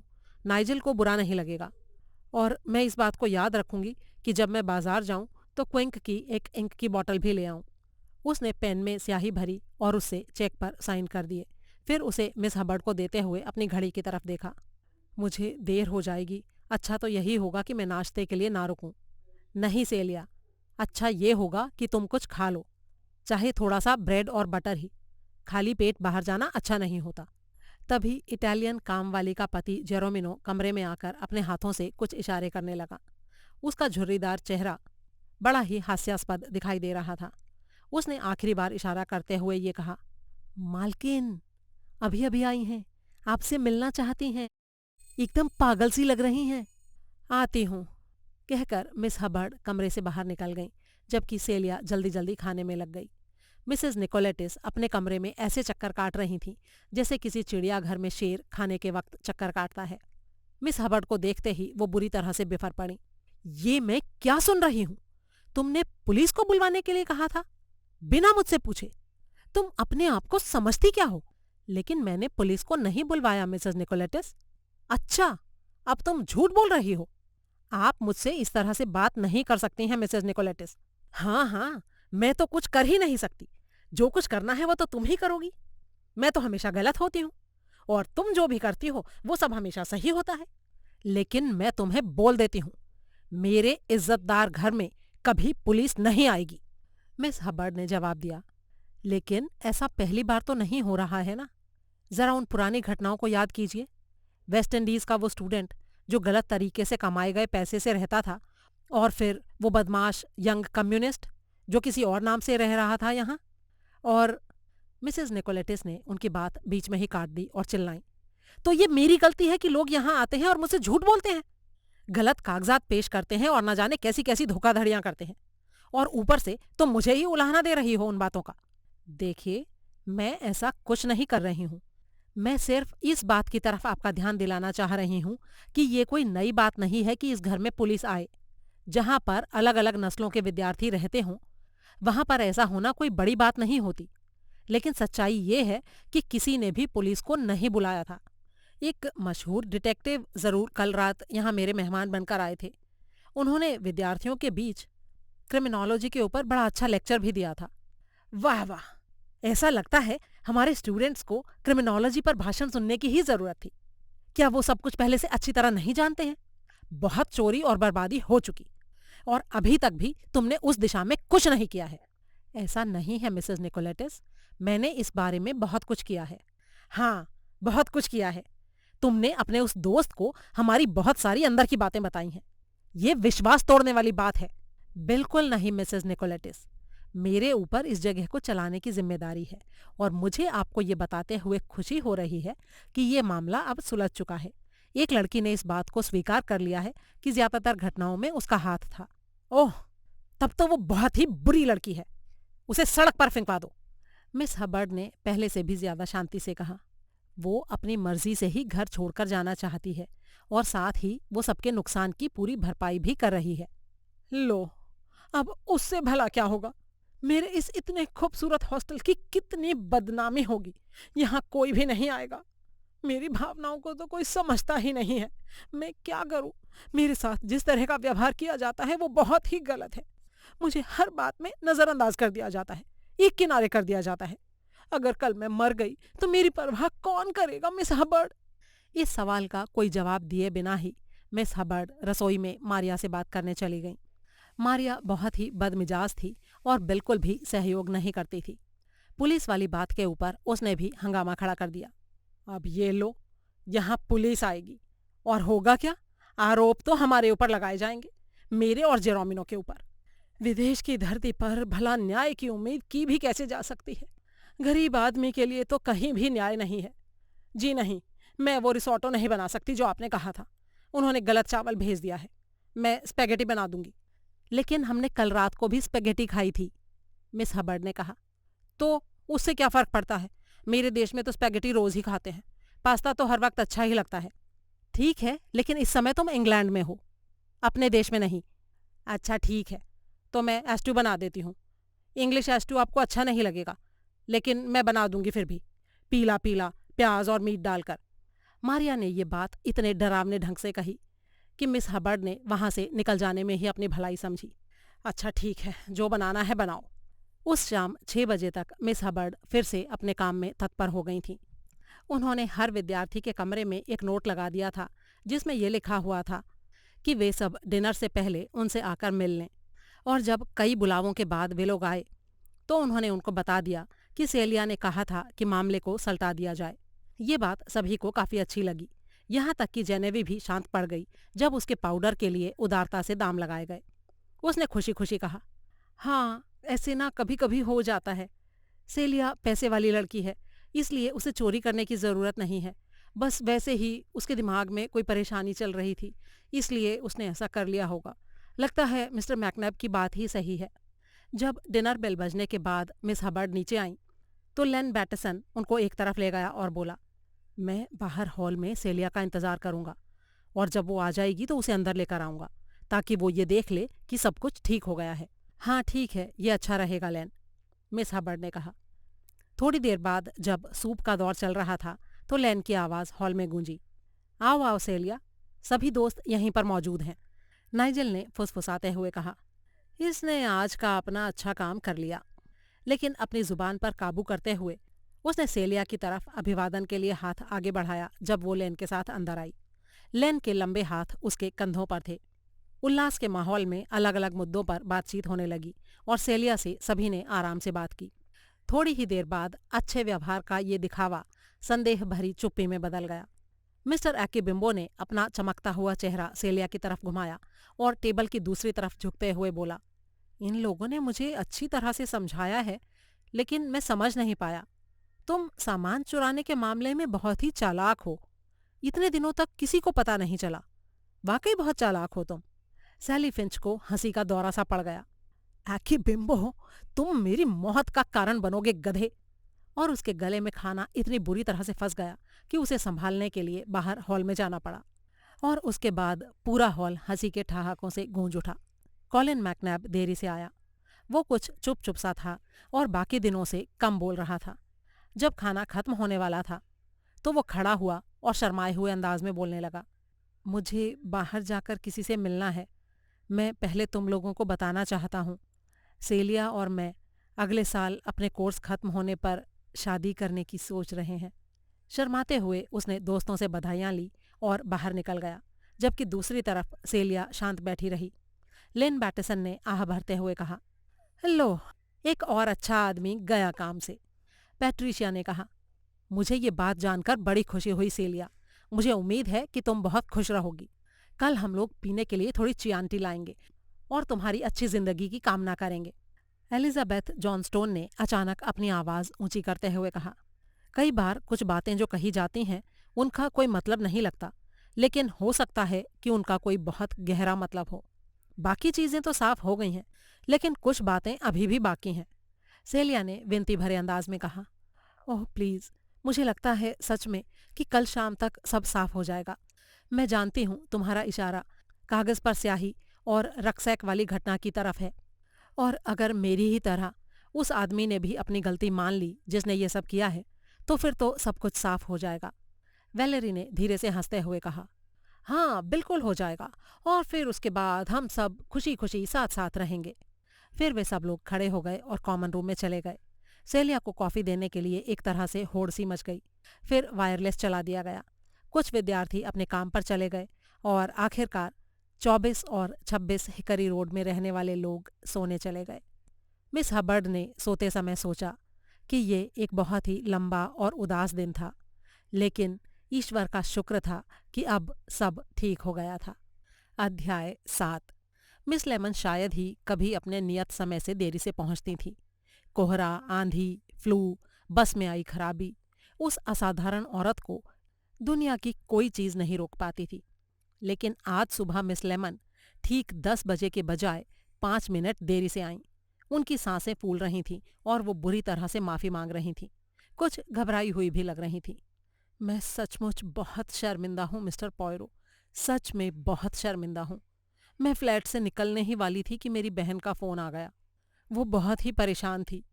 उनके एक विद्यार्थी ने आत्महत्या कर ली है। पॉयरो ने उनको घूरा और बुदबुदाए, आत्महत्या करने वाले का नाम क्या है? वो एक लड़की है मिस्टर पॉयरो, जिसका नाम है सेलिया ऑस्टिन। उसने कैसे की आत्महत्या? जी, उनको लगता है कि उसने मॉर्फिया लिया है। क्या ये कोई एक्सीडेंट था? नहीं नहीं, उसने शायद एक नोट छोड़ा है। पॉयरो ने आहिस्ता से कहा, मैं इसकी उम्मीद नहीं कर रहा था। ये तो सच है कि मुझे किसी बात की उम्मीद तो थी, लेकिन इसकी तो कतई नहीं थी। मैं अभी तुरंत हिकरी रोड के लिए निकलूंगा। तुम इन चिट्ठियों को संभाल लेना मिस लेमन। हिकरी रोड के घर पर पहुंचने पर जेरोनिमो ने पॉयरो को तुरंत पहचान लिया। ओह सर, आप आए हैं। हम लोग तो यहाँ बड़ी मुश्किल में पड़ गए हैं सर। वो लड़की आज अपने बिस्तर में मरी हुई मिली। पहले डॉक्टर आया, उसने अपना सिर हिला दिया। अब एक पुलिस वाला आया है। वो ऊपर है, मकान मालकिन और मैडम के साथ। पता नहीं उस लड़की ने आत्महत्या क्यों कर ली, जबकि कल रात ही तो उसकी शादी की घोषणा हुई थी। शादी की घोषणा? क्या मतलब? पॉयरो ने हैरानी से सवाल किया। जी हाँ, शादी। कॉलिन से। आप जानते होंगे ना उसको, वो लंबा सांवला सा लड़का, हमेशा पाइप पीता रहता है, वही। अच्छा, आप यहाँ कॉमन रूम में बैठिए। जब पुलिस चली जाएगी तो मैं मैडम को बता दूंगा कि आप आए हैं। ठीक है सर। पॉयरो ने कहा कि हाँ ठीक है, और वो वहां से चला गया। उसके जाने के बाद पॉयरो ने कमरे में मौजूद हर चीज का ध्यान से मुआयना करना शुरू किया, लेकिन उनको कुछ खास मिला नहीं। विद्यार्थियों ने अपने ज्यादातर सामान और निजी कागजात अपने अपने कमरों में ही रखे हुए थे। ऊपर मिस हबर्ड इंस्पेक्टर शार्प के सामने बैठी हुई थी, जो महीन आवाज में उनसे सवाल पूछ रहा था। हाँ तो मिस हबर्ड, क्या ये कोई प्यार मोहब्बत का मामला था? या फिर कहीं ऐसा तो नहीं कि लड़की प्रेग्नेंट हो गई हो और इसलिए उसने जान दे दी हो? मिस हबर्ड ने झिझकते हुए कहा, अरे नहीं इंस्पेक्टर, ऐसा कुछ भी नहीं था। असल में उस बच्ची ने थोड़ी सी बेवकूफ़ी की हरकत कर दी थी। हमारे हॉस्टल से करीब 3 महीने से छोटी छोटी चीज़ें गायब हो रही थीं। मतलब ऐसी चीज़ें जिनका कोई खास महत्व नहीं होता। आपका मतलब है जुराबें, कपड़े वगैरह। क्या पैसे भी गायब हुए थे? जहाँ तक मुझे पता है पैसे तो गायब नहीं हुए थे इंस्पेक्टर। अच्छा, और वो सब काम ये लड़की कर रही थी? जी हाँ। और आपने उसको पकड़ा था? जी नहीं, ऐसा नहीं था। 2 रात पहले मेरे एक दोस्त खाने पर आए थे। वो एक जासूस हैं, मिस्टर हरक्यूल पॉयरो। ये नाम सुनते ही इंस्पेक्टर की आंखें चौड़ी हो गईं। इसका मतलब साफ था कि वो हरक्यूल पॉयरो को जानता था। उसने कहा, मिस्टर हरक्यूल पॉयरो? ये तो वाकई मज़ेदार बात है। मिस हबर्ड ने आगे बताया, खाने के बाद उन्होंने एक छोटा सा लेक्चर दिया था, और उसी बीच में बस चोरी की बात भी आ गई थी, तो उन्होंने मुझे सबके सामने सलाह दी थी कि मुझे पुलिस के पास जाना चाहिए। उसके बाद सेलिया मेरे कमरे में आई और उसने अपने ऊपर सारा इल्ज़ाम ले लिया। वो काफ़ी परेशान सी लग रही थी। उसने कहा कि वो सबके सामान की भरपाई भी कर देगी और उसके बाद सारे विद्यार्थी उससे पहले की तरह ही नॉर्मल व्यवहार कर रहे थे। ओह, समझा। क्या उसे पैसे की तंगी थी? इंस्पेक्टर ने अगला सवाल किया। अरे नहीं नहीं इंस्पेक्टर, उसको तो सेंट कैथरीन हॉस्पिटल में काम के बदले अच्छे खासे पैसे मिलते थे। मेरे ख्याल से तो वो बाकी सारे विद्यार्थियों से बेहतर हालत में थी, तो फिर उसको चोरी करने की तो कोई ज़रूरत नहीं थी, लेकिन फिर भी उसने चोरी की। इंस्पेक्टर ने अपनी नोटबुक में कुछ नोट करते हुए कहा। मिस हबर्ड ने कुछ सोचते हुए कहा, असल में मुझे लगता है इंस्पेक्टर कि उसे क्लेप्टोमेनिया की बीमारी थी। अच्छा, क्या उसका कोई बॉयफ्रेंड था और उसने उससे बेवफाई की? अरे नहीं इंस्पेक्टर, बल्कि इसका उल्टा हुआ था। उसका बॉयफ्रेंड तो उसके पक्ष में बहुत ही मजबूती से बोला, और बल्कि कल रात के खाने के बाद तो उसने ये भी अनाउंस कर दिया कि वो सगाई करने वाले हैं। हैरानी से इंस्पेक्टर शार्प की भौहें तन गईं। और उसके बाद वो सोने गई और उसने आत्महत्या कर ली। ये बहुत हैरानी की बात नहीं है मिस हबर्ड? जी हाँ, है तो, और इसीलिए तो मुझे कुछ समझ में नहीं आ रहा है। उन्होंने एक बार फिर से टेबल पर पड़े उस नोट को देखा, जिस पर लिखा था, प्रिय मिस हबर्ड, मैं सचमुच माफ़ी मांगती हूँ और सबसे अच्छा काम मैं यही कर सकती हूँ। इंस्पेक्टर ने मिस हबर्ड से कहा, इस सुसाइड नोट पर किसी के साइन नहीं है, लेकिन क्या आपको पक्का यकीन है कि ये उसी लड़की की राइटिंग है? मिस हबर्ड ने कुछ अनिश्चितता के साथ कहा, पता नहीं, कुछ समझ में नहीं आ रहा, लेकिन पता नहीं क्यों मुझे ऐसा लग रहा है कि इस नोट में कहीं कुछ गड़बड़ है। इंस्पेक्टर ने तेज स्वर में कहा, इसके ऊपर बहुत साफ तौर पर उंगलियों के निशान हैं जो निश्चित रूप से उस लड़की के हैं। मॉर्फिया एक छोटी सी बॉटल में था जिसके ऊपर सेंट कैथरीन हॉस्पिटल की स्लिप लगी हुई थी, और आपने अभी मुझे बताया कि वो वहीं पर काम करती थी। जहर की अलमारी तक उसकी पहुंच थी और शायद उसे ये वहीं से मिला हो। शायद वो कल ही इसे लेकर आई हो और उसके दिमाग में आत्महत्या का ख्याल पहले से ही चल रहा हो। मिस हबर्ड ने जवाब दिया, मुझे यकीन नहीं हो रहा है। पता नहीं क्यों ये सब कुछ ठीक नहीं लग रहा है। कल रात वो कितनी खुश थी। इंस्पेक्टर ने कहा, तब तो ये मानना चाहिए कि जब वो सोने गई तो शायद उसके अंदर किसी तरह की प्रतिक्रिया हुई हो सकता है उसके अतीत को लेकर कुछ और बातें भी हों जिनकी वजह से उसने ऐसा कदम उठाया। शायद उसे ये डर रहा हो कि वो बातें कहीं बाहर ना आ जाएं। आपको लगता है कि वो उस लड़के से बहुत प्यार करती थी? वैसे उसका नाम क्या था? जी, कॉलिन मैकनैब। वो सेंट कैथरीन में पोस्ट ग्रेजुएट की पढ़ाई कर रहा था। सेलिया उससे बहुत ज्यादा प्यार करती थी, बल्कि मुझे कहना चाहिए कि जितना प्यार सेलिया करती थी उतना वो लड़का उससे नहीं करता था। वो तो बहुत ही स्वार्थी किस्म का लड़का है। लड़की की उम्र क्या थी मिस हबर्ड? 23 साल की थी वो, और इस उम्र में लोग बड़े ही आदर्शवादी होते हैं और प्रेम को बड़ी ही गंभीरता से लेते हैं। मुझे लगता है कि शायद यही हुआ है। बड़े ही दुख की बात है। इंस्पेक्टर खड़ा हो गया और बोला, मुझे डर है कि शायद असली सच्चाई सामने ना आ पाए, लेकिन फिर भी हम पूरी कोशिश करेंगे। अब मैं चलता हूँ मिस हबर्ड, मुझे मेरे काम की सारी सूचनाएं मिल चुकी हैं। उसकी माँ की मौत 2 साल पहले ही हो चुकी है, और आप उसके एकमात्र रिश्तेदार को जानती हैं जो उसकी बूढ़ी आंटी है और यॉर्कशर में रहती है। हम उनसे भी संपर्क करेंगे। फिर उसने वो फटा हुआ टुकड़ा उठा लिया जिसके ऊपर सेलिया का वो नोट लिखा हुआ था। मिस हबर्ड ने अचानक कहा, इसमें वाकई कुछ गड़बड़ है। किस तरह की गड़बड़? इंस्पेक्टर ने पूछा। ये तो मुझे नहीं पता, लेकिन मुझे लगता है कि मुझे ये बात पता करनी चाहिए। पता नहीं, बार बार मेरे दिमाग में यही बात आ रही है कि कुछ तो गड़बड़ है। तभी जेरोनिमो ने आकर कहा, वो जो सज्जन उस रात खाने पर आए थे ना, वो मूंछों वाले, वो नीचे आपका इंतजार कर रहे हैं मिस हबर्ड। मूंछों वाले सज्जन? इंस्पेक्टर शार्प के माथे पर बल पड़ गए। मैं शर्त लगाकर कह सकता हूं कि वो कौन है। फिर वो फुर्ती से नीचे कॉमन रूम में गया। हेलो मिस्टर पॉयरो, हम काफी दिनों बाद मिल रहे हैं। ओहो, तो ये आप हैं इंस्पेक्टर शार्प। लेकिन पहले तो आप इस डिपार्टमेंट में नहीं थे। जी हाँ मिस्टर पॉयरो, 2 साल पहले ही मेरी बदली हुई है। क्रेज हिल की वो घटना याद है आपको? अरे हाँ, उसको तो अब बहुत साल हो गए इंस्पेक्टर, लेकिन आप अभी भी काफी जवान दिख रहे हैं। इंस्पेक्टर मुस्कुराते हुए बोला, अच्छा ये तो बताइए मिस्टर पॉयरो कि आप 2 दिन पहले यहाँ असल में किस लिए आए थे? अब ये मत कहिएगा कि लेक्चर देने के लिए आए थे, क्योंकि इतना तो मैं समझ ही सकता हूँ कि आपके आने का असली कारण ये नहीं था किसी एक बेवकूफ लड़की ने इधर उधर से कुछ चीजें ले ली। ये तो इस तरह की जगहों में होता ही रहता है। आपके हिसाब से ये काम बहुत ही छोटा था मिस्टर पॉयरो। तो फिर ऐसी क्या बात थी जिसकी वजह से आपने इसमें इंटरेस्ट लिया? पॉयरो ने अपनी पैंट के घुटने की धूल को झाड़ा और कहा, ये उतना भी आसान नहीं है इंस्पेक्टर। जो भी चीजें ली गई हैं उन्होंने कोई ऐसा पैटर्न नहीं बनाया जिससे कुछ समझ में आए। और जितनी चीजें सेलिया ने ली उसके अलावा और भी चीजें चोरी हुई थीं, जो इसलिए थीं ताकि उनको सेलिया के पैटर्न के अनुसार बनाया जा सके। लेकिन वो उसके अनुसार हुए नहीं। उनका कोई मतलब नहीं था। ऐसा लगता है जैसे कोई उद्देश्य भी नहीं था। ये कुछ शरारत भरी चीजें दिख रही थीं, लेकिन सेलिया शरारती कतई नहीं थी। क्या उसे क्लेप्टोमेनिया की बीमारी थी? इंस्पेक्टर ने पूछा। मुझे बिल्कुल ऐसा नहीं लगता इंस्पेक्टर।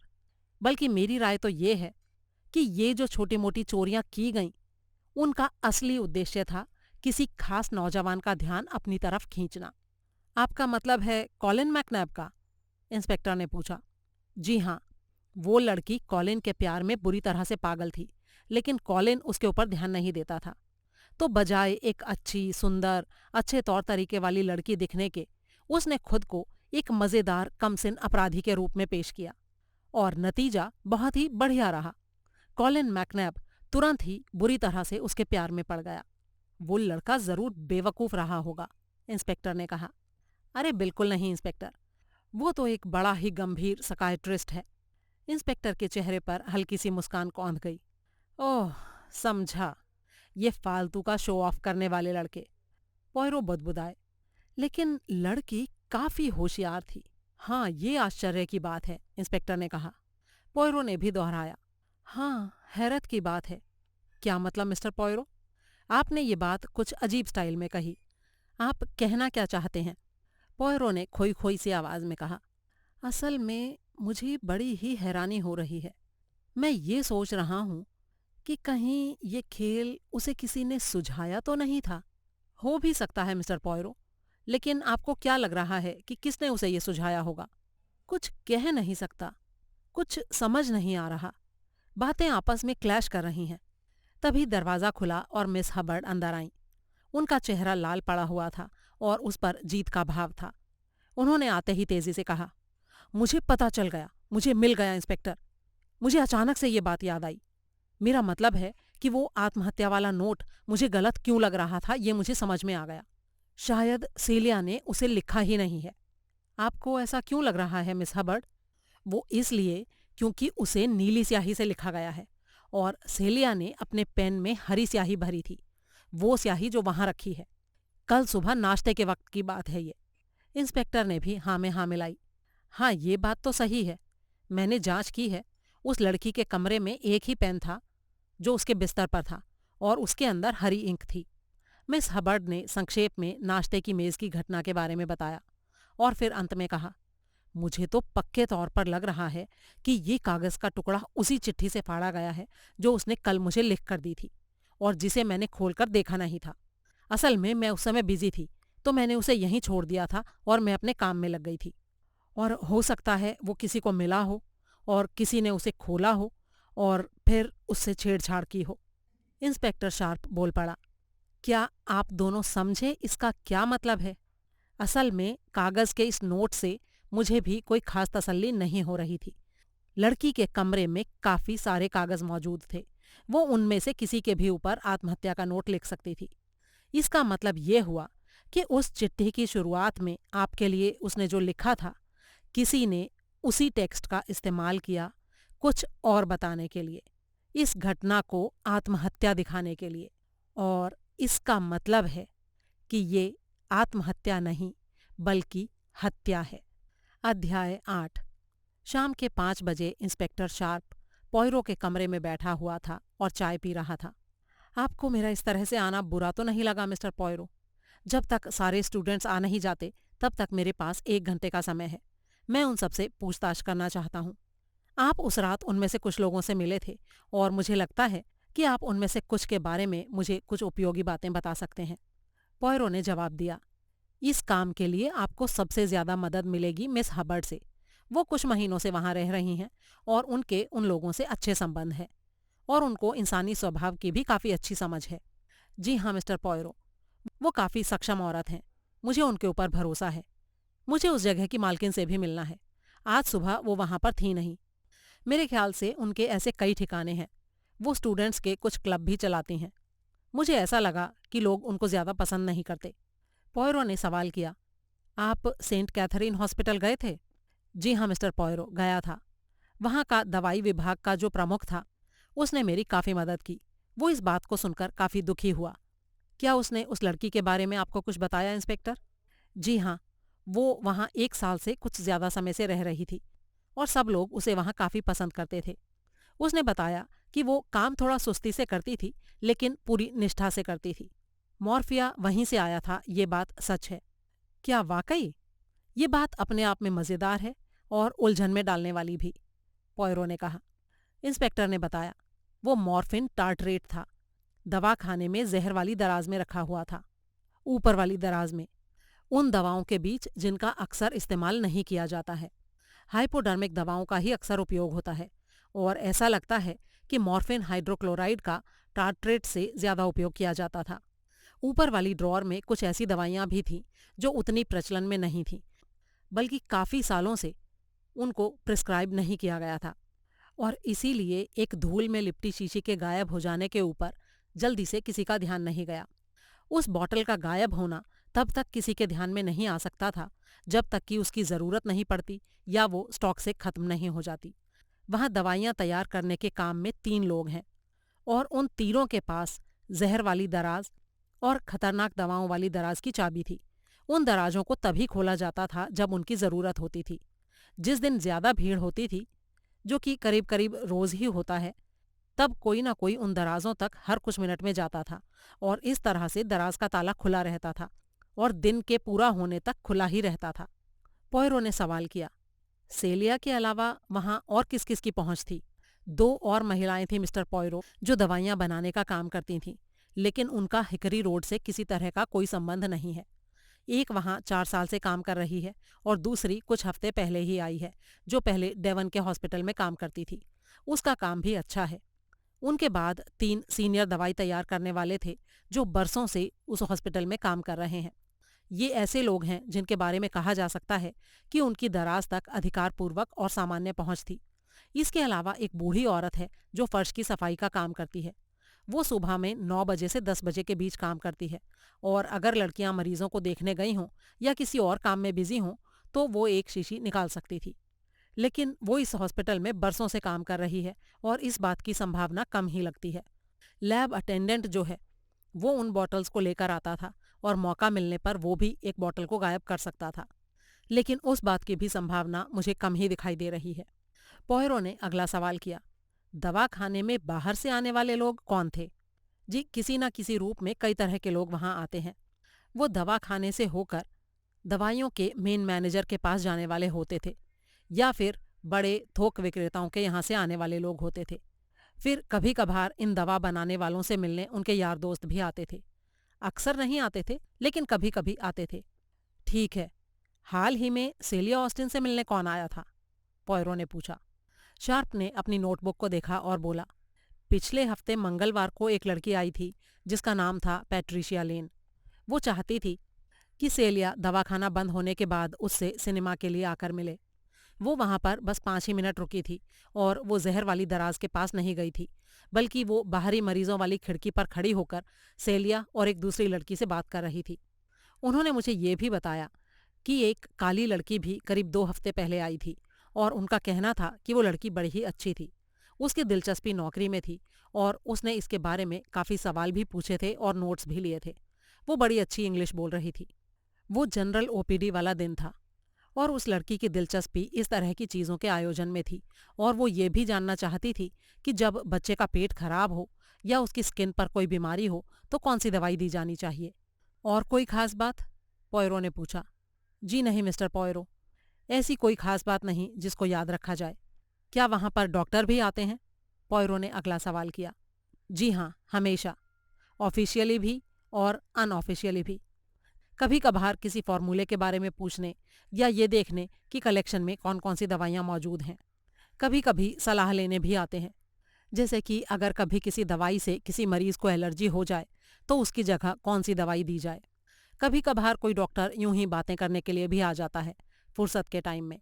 बहुत सारे नौजवान आते हैं वेजेनिन या एस्प्रिन लेने के लिए ताकि उससे हैंगओवर को दूर किया जा सके। और कभी कभी मौका मिलने पर लड़कियों से गप्पे मारने के लिए भी नौजवान आ जाते हैं। पोयरो ने कुछ सोचते हुए कहा, अगर मैं सही सही याद कर पा रहा हूँ तो हिकरी रोड के एक दो विद्यार्थियों का कैथरीन अस्पताल में आना जाना है। वो एक लंबा सा लड़का जो है जिसके बाल लाल हैं, क्या नाम है उसका? बैट बैट इंस्पेक्टर ने बताया। जी हाँ, सही कहा आपने, उसका नाम लियोनार्ड बैटिसन है। और कॉलिन मैकनैब भी वहाँ से पोस्ट ग्रेजुएट की पढ़ाई कर रहा है। एक और लड़की है जिया टॉमलिंसन, जो फिजियोथेरेपी विभाग में काम करती है। वो एक सीनियर दवाई बनाने वाले की दोस्त भी है। पोयरो ने एक ठंडी सांस ली और बोले, ये काम आसान नहीं है इंस्पेक्टर। इंस्पेक्टर ने सहमति जताते हुए कहा, जी हाँ, सही कहा आपने। वहाँ काम करने वाला कोई भी आदमी जहर वाली ड्रॉअर में झांक सकता है। इसलिए ऐसे बहुत सारे लोग हैं जिनके पास वहाँ से जहर चुराने का मौका था। लेकिन सवाल ये है कि किसी को उस लड़की की हत्या करने की जरूरत क्यों पड़ी होगी? उसका उद्देश्य क्या था? अच्छा, एक बात बताइए मिस्टर पोयरो, आपने सुबह ये कहा था कि किसी ने सेलिया को चोरी करने के लिए उकसाया। आपको क्या लगता है कौन होगा वो? पोयरो ने कहा, जहां तक मुझे लगता है सिर्फ 3 स्टूडेंट्स ऐसे हैं जो इस तरह की बात सोच सकते थे। लेन बैटिसन को इसके बारे में अच्छी तरह पता था। वो कॉलिन के बारे में जानता था कि वो हर बात को मनोविज्ञान से जोड़ देता है। हो सकता है उसने सेलिया को मजाक में ये बात कही हो या फिर इसके बारे में उसे अच्छी तरह से ट्रेन किया हो। लेकिन मुझे ये नहीं लगता कि उसने महीनों तक उसे इस बात के बारे में समझाया होगा, जब तक कि इसमें उसका अपना कोई हित ना रहा हो। नाइजेल चैपमैन का दिमाग थोड़ा खुराफाती है। हो सकता है उसने सोचा हो कि इसमें बड़ा मजा आएगा और उसे इस बात की बिल्कुल आशंका ना रही हो कि उसका अंजाम ऐसा भी हो सकता है। वो एक शैतान बच्चे की तरह है। जो तीसरा इंसान मेरे दिमाग में आता है वो है वैलेरी हॉबहाउस। उसके पास दिमाग है, देखने में वो मॉडर्न है और अच्छी खासी पढ़ी लिखी है। और शायद उसे साइकोलॉजी की इतनी समझ है कि वो इस बात का अंदाज़ा लगा सके कि कॉलिन का अगला रिएक्शन क्या होने वाला है। अगर वो सेलिया को अच्छी तरह से जानती रही हो हो सकता है कि उसने सोचा हो कि इस तरह से सेलिया को बेवकूफ़ बनाने में बड़ा मज़ा आएगा। इंस्पेक्टर शार्प ने ये तीनों नाम नोट कर लिए। ये सारी बातें मुझे बताने का शुक्रिया मिस्टर पोयरो। जब मैं उनसे पूछताछ करूंगा तो इस बात को ध्यान में रखूंगा। एक बात और बताइए, जो भारतीय विद्यार्थी हैं उनके बारे में आपका क्या ख्याल है? उनमें से भी तो एक मेडिकल का स्टूडेंट है। पोयरो ने कहा, उसके दिमाग में हर समय सिर्फ पॉलिटिक्स की बातें चलती रहती हैं। मुझे नहीं लगता कि उसकी इस बात में इतनी रुचि रही होगी कि चोरी की लत वाली बात सेलिया को समझाए। और मुझे नहीं लगता कि उसने इस तरह का कोई सुझाव स्वीकार किया होगा। ठीक है मिस्टर पोयरो, धन्यवाद, मैं चलता हूँ। पोयरो ने अचानक सवाल किया, अगर मैं जाती तौर पर इस मामले में दिलचस्पी रखूं तो आपको बुरा तो नहीं लगेगा इंस्पेक्टर शार्प? जी नहीं, मुझे क्यों बुरा लगेगा भला? तो ठीक है, मैं अपने नॉन प्रोफेशनल तरीके से जो भी हो सकता है वो करने की कोशिश करूंगा। और वो नॉन प्रोफेशनल तरीका है बातचीत करना। बातचीत, बातचीत और फिर बातचीत। मैं अभी तक जितने भी हत्यारों से मिला हूं वो सभी के सभी बड़े ही बातूनी थे। मेरे ख्याल से कोई चुप रहने वाला आदमी शायद ही कभी अपराध करता हो, और अगर करता भी है तो वो एक नॉर्मल सा हिंसक और समझ में आने वाला अपराध होता है। लेकिन जो चालाक हत्यारे होते हैं वो अपने आप से इतने संतुष्ट होते हैं कि वो कभी ना कोई ऐसी दुर्भाग्यपूर्ण बात बोल देते हैं कि वो चक्कर में आ जाते हैं। उनके विचारों को बढ़ावा दिया जाए, उनसे मदद मांगी जाए, उनके संदेहों के बारे में उनसे पूछा जाए तो शायद कई बातें सामने आ सकती हैं। लेकिन ऐसा सिर्फ बातों से ही किया जा सकता है। इंस्पेक्टर शार्प धीरे से मुस्कुराया और बोला, मैं आपकी काबिलियत को अच्छी तरह से जानता हूँ मिस्टर पोयरो। आप जैसे चाहें अपनी जांच जारी रख सकते हैं। बस जाते जाते एक आखिरी सवाल, क्या आपके दिमाग में कोई थ्योरी है कि इनमें से कौन कातिल हो सकता है? पोयरो ने एक ठंडी सांस ली और कहा, देखिए इंस्पेक्टर, लेन बैटिसन गुस्सैल है, जल्दी आपे से बाहर हो जाता है। वैलेरी हॉबहाउस के पास दिमाग है और वो चालाकी से योजनाएं बना सकती है। नाइजेल चैपमैन बच्चे की तरह है और उसमें प्रपोर्शन का अभाव है। एक फ्रेंच लड़की भी है जो हत्या कर सकती है अगर इसमें ज्यादा रुपए पैसे का मामला होता तो। पैट्रिशिया लेन एक माताजी टाइप की औरत है और ऐसी जो औरतें होती हैं वो हमेशा बहुत ही क्रूर होती हैं। अमेरिकन लड़की सैली फिंच खुशमिजाज है और इस काम में उसकी भी कोई भूमिका हो सकती है। जहाँ टॉमलिंसन काफ़ी अच्छी है और बड़ी ही धार्मिक किस्म की है, लेकिन हम ऐसे हत्यारों को भी जानते हैं जो संडे स्कूल जाते थे और सच्चे श्रद्धालु हुआ करते थे। एलिजाबेथ जॉनस्टोन का दिमाग हॉस्टल में शायद सबसे ज्यादा तेज है। उसने अपने दिमाग से अपनी भावनाओं के ऊपर काबू कर रखा है, जो एक खतरनाक बात है।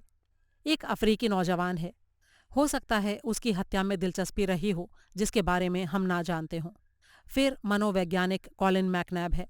कोई ऐसे कितने मनोवैज्ञानिकों को जानता है जो अपना इलाज खुद करते हों? अरे बस कीजिए मिस्टर पॉयरो, आप तो मेरा दिमाग ही घुमाए दे रहे हैं। क्या इनमें से कोई ऐसा भी है जो खून ना कर सकता हो? हरक्यूल पॉयरो मुस्कुराए और बोले, इस बात पर तो अक्सर मुझे भी हैरत होती है। अध्याय 9। इंस्पेक्टर ने उबासी ली और कुर्सी में पीछे की तरफ झुकते हुए रुमाल से माथा पोंछा।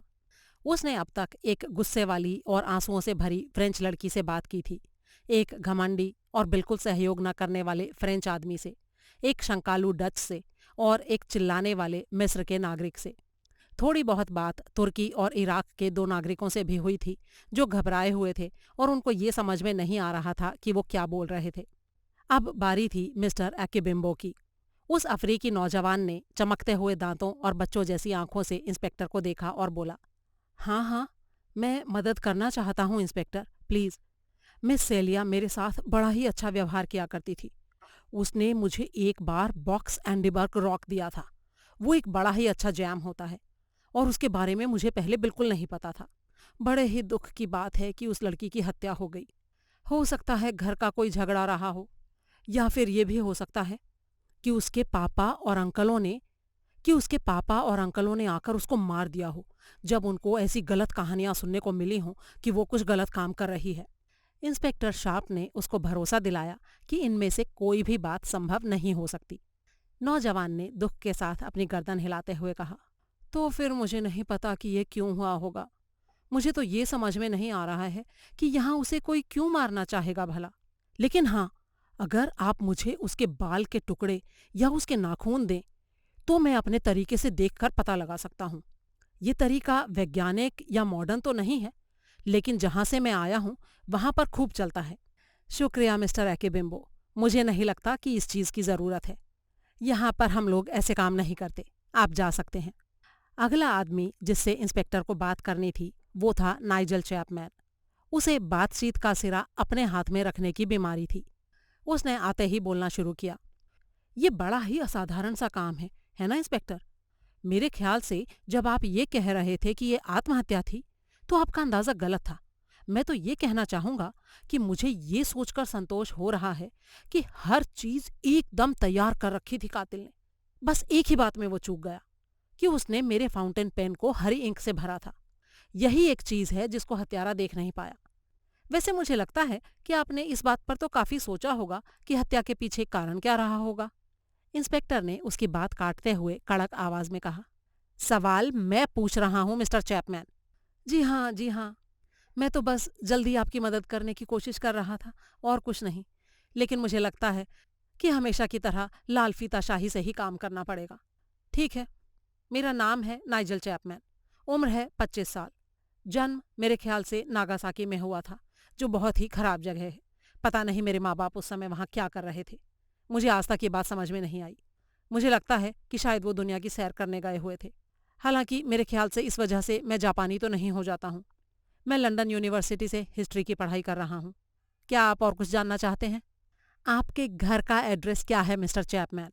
मेरे घर का कोई पता नहीं है सर। मेरे एक पापा हैं, लेकिन उनके और मेरे बीच लड़ाई रहती है और इस वजह से उनका पता अब मेरा पता नहीं है, और इसीलिए 26 हिकरी रोड और कोट्स रोग लाइडन हॉल स्ट्रीट ब्रांच पर ही आप हमेशा मुझे पाएंगे। इंस्पेक्टर शार्प ने नाइजल की इस ढिठाई पर किसी तरह की प्रतिक्रिया नहीं दी। उसने अपना अगला सवाल किया, आप सीलिया ऑस्टिन को कितनी अच्छी तरह से जानते थे? ये तो बड़ा ही दिलचस्प सवाल है इंस्पेक्टर।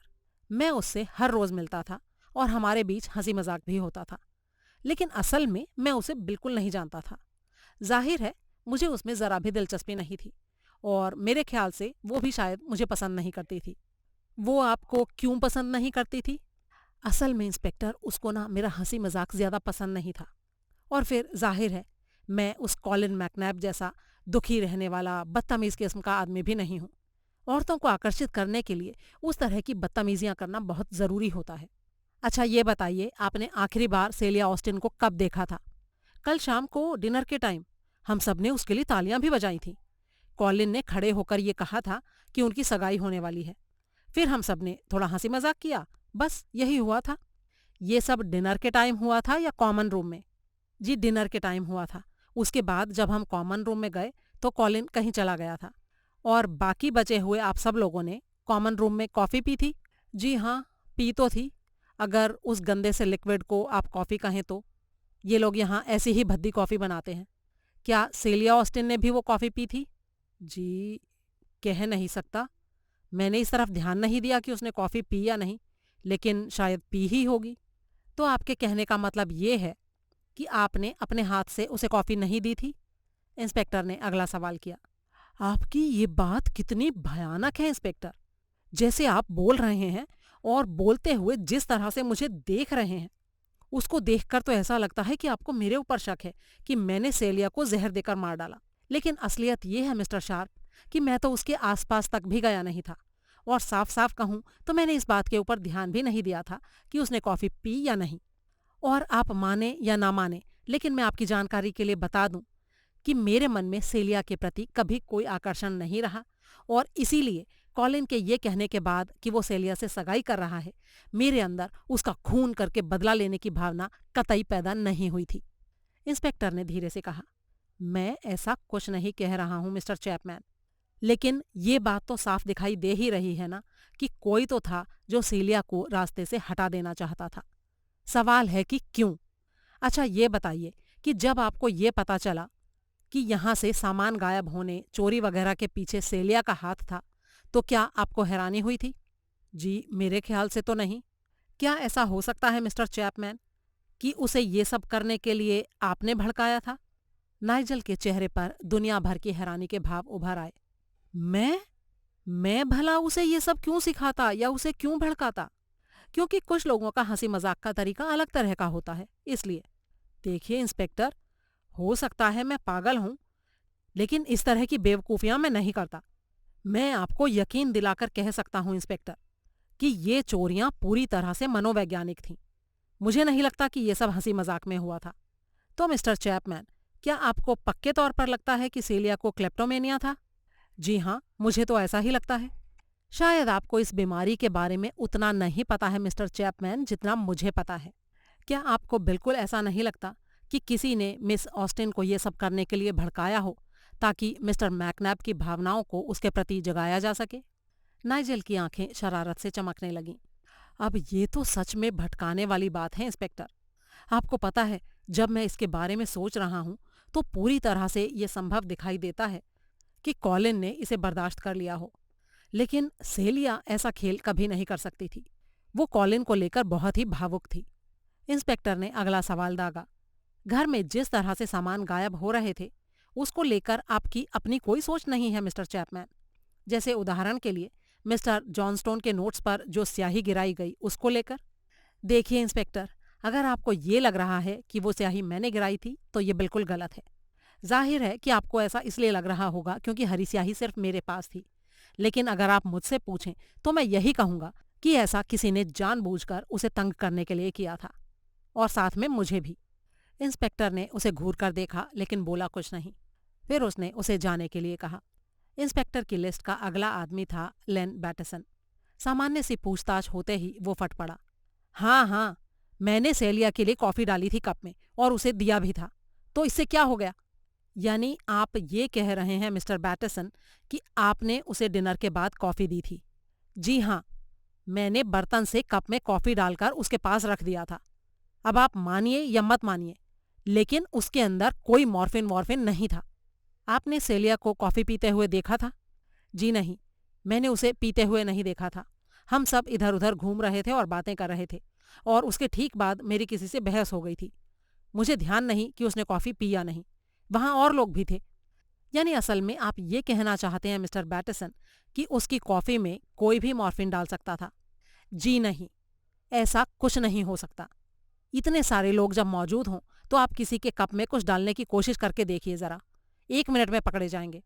और वैसे भी मैं आपको पहले भी कह चुका हूँ कि उस बच्ची के खिलाफ मेरे मन में कुछ नहीं था। मैं भला उसकी हत्या करने के बारे में क्यों सोचता? और इसीलिए इस बात का कोई और जवाब नहीं हो सकता सिवाय इसके कि उसने ये जहर खुद ही खाया होगा। इंस्पेक्टर ने एक ठंडी सांस ली और बोला, हाँ, हमें यही समझना चाहिए अगर उसका सुसाइड वाला नोट नकली ना हुआ तो। नकली? लेकिन वो तो उसने खुद ही लिखा था ना। उसने सुबह के टाइम वो लाइनें एक चिट्ठी में लिखी थी मिस्टर बैटसन। ओह, तब तो वो उसका एक हिस्सा फाड़कर उसे सुसाइड नोट की तरह इस्तेमाल कर सकती थी। रहने दीजिए मिस्टर बैटसन, अगर आप सुसाइड नोट लिखना चाहेंगे तो आप सिर्फ वही लिखेंगे। आप ऐसा नहीं करेंगे कि किसी और के लिए लिखी गई चिट्ठी में से एक खास लाइन ढूंढेंगे और फिर उसे फाड़ेंगे। बैटसन ने बड़े ही ढीठ स्वर में कहा, तो इसमें कौन सी बड़ी बात है? लोग अजीब अजीब तरह के काम करते हैं, शायद मैं भी ऐसा कर सकता था। अच्छा, चलिए आपकी बात मान लेते हैं कि वाकई ऐसा हुआ होगा, तो फिर वो बाकी की चिट्ठी कहाँ गई? अब ये मैं कैसे कह सकता हूँ? ये पता लगाना आपका काम है, मेरा काम थोड़े ही है। इंस्पेक्टर ने कड़े स्वर में कहा, मैं अपना ही काम कर रहा हूँ और इसीलिए आपको ये सलाह दे रहा हूँ कि मेरे सवालों का तमीज से जवाब दें। अच्छा ठीक है, कहिए आप क्या जानना चाहते हैं? आप मुझे ये बताइए कि जब उस लड़की ने ये कहा कि सारी चोरियां उसी ने की थीं, तो क्या आपको उसकी बात पर यकीन हुआ था? जी हाँ इंस्पेक्टर, मुझे पूरा यकीन हुआ था क्योंकि उसने ऐसा कहा था। लेकिन मैं ये ज़रूर कहूँगा कि ये बात मुझे थोड़ी अजीब लगी थी। और अजीब इसलिए लगी थी कि वो लड़की ऐसी नहीं लगती थी कि उसे चोरी करने की लत या बीमारी हो।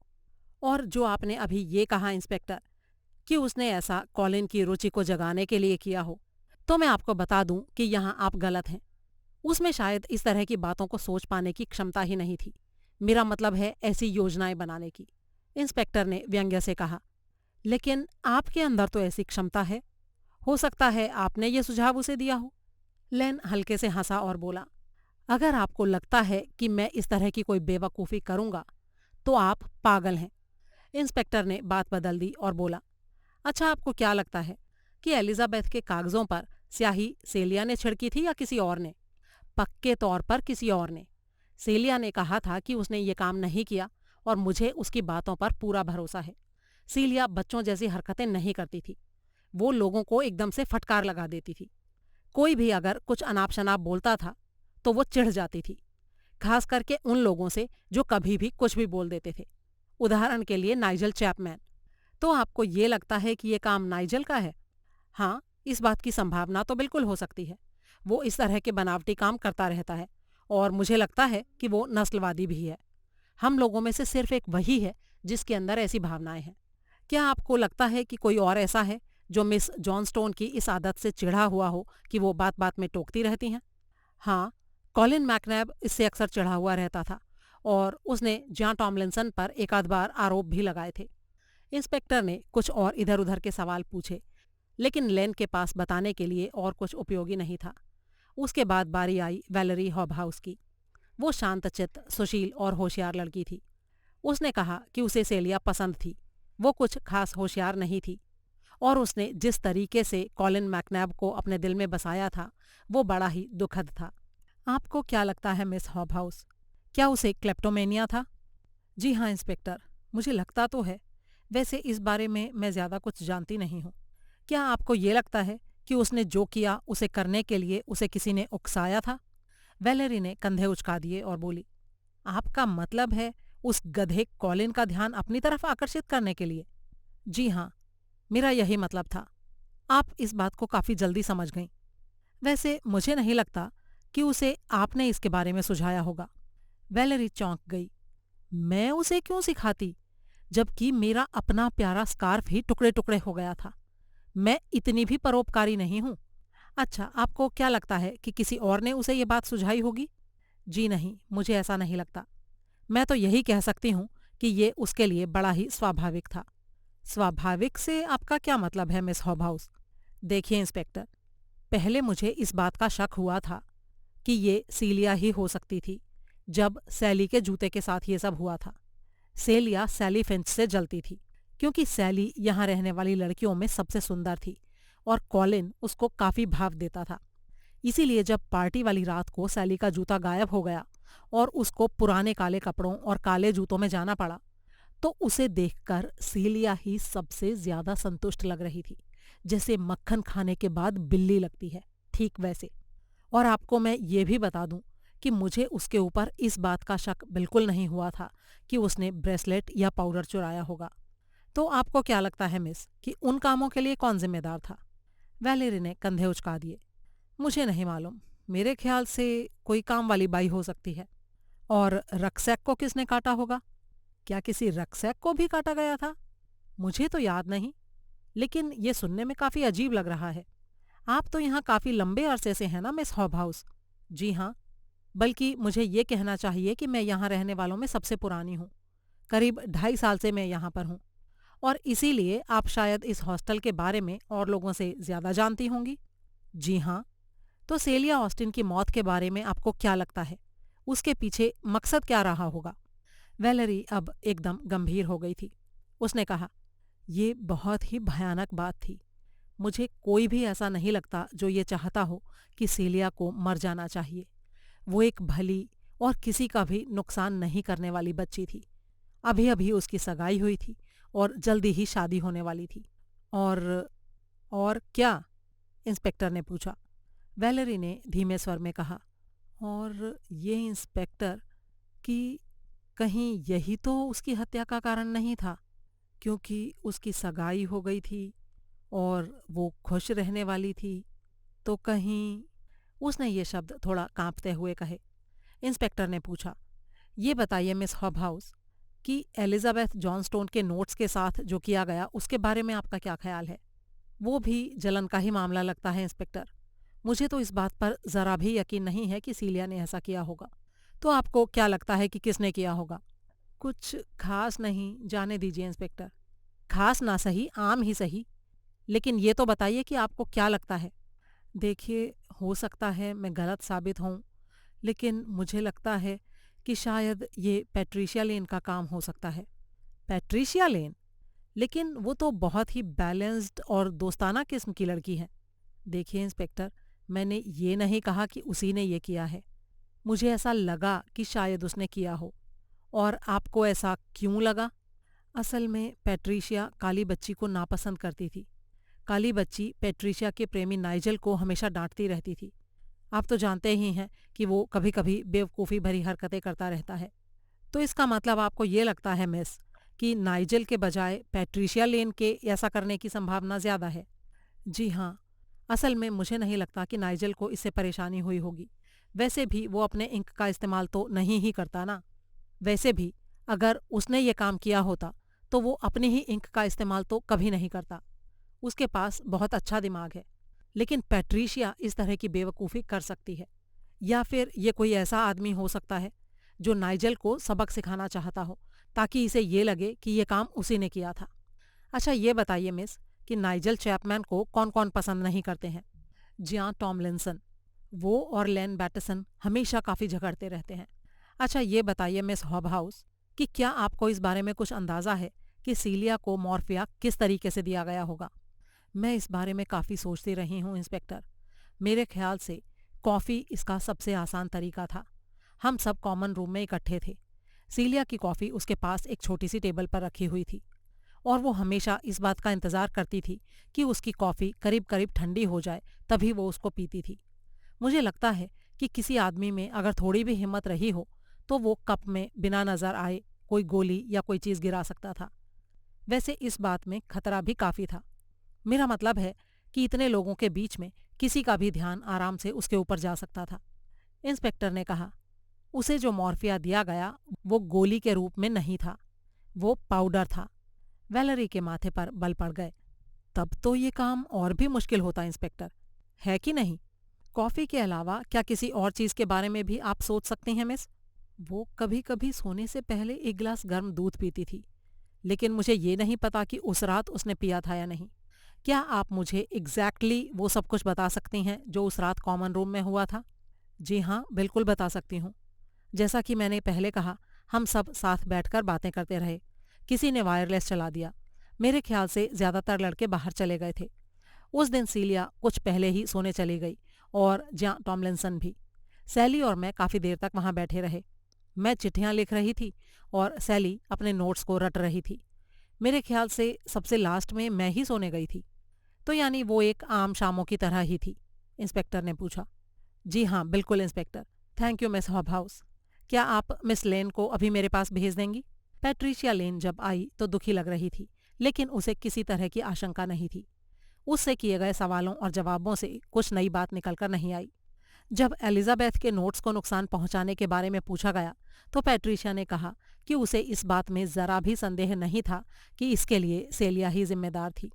इंस्पेक्टर के नाइजल चैपमैन के बारे में सवाल करने पर पैट्रिशिया का चेहरा लाल पड़ गया।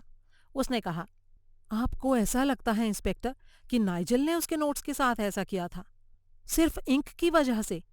ये बात एकदम बकवास है।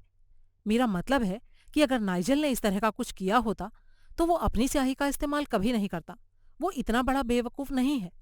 और वैसे भी ये उसने नहीं किया था। क्या मिस जॉनस्टोन से उसकी अच्छी नहीं बनती थी?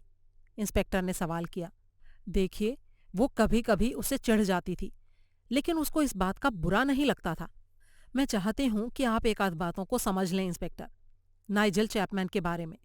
असल में नाइजल अपना सबसे बड़ा दुश्मन खुद है। मैं सबसे पहली हूँ जो इस बात को मानती हूँ कि उसके तौर तरीके काफ़ी मुश्किल किस्म के हैं। उनके कारण उसको लेकर लोग धारणाएं बना लेते हैं कि वो घमंडी है, लोगों के ऊपर टॉन्ट करता है, और इसी कारण से लोग उसके दुश्मन बन जाते हैं और उसके खिलाफ सोचने लगते हैं। लेकिन असली बात यह है कि वो जैसा दिखता है असल में वैसा है नहीं। वो एक बहुत ही शर्मीला, नाखुश किस्म का आदमी है जो सच में ये चाहता है कि उसको पसंद किया जाए, लेकिन उसकी हरकतों की वजह से लोग उसके बारे में एकदम उल्टा सोचने लगते हैं। और इन सारी बातों का कारण है उसका बुरा बचपन। उसका घरेलू जीवन बहुत ही बुरा रहा है।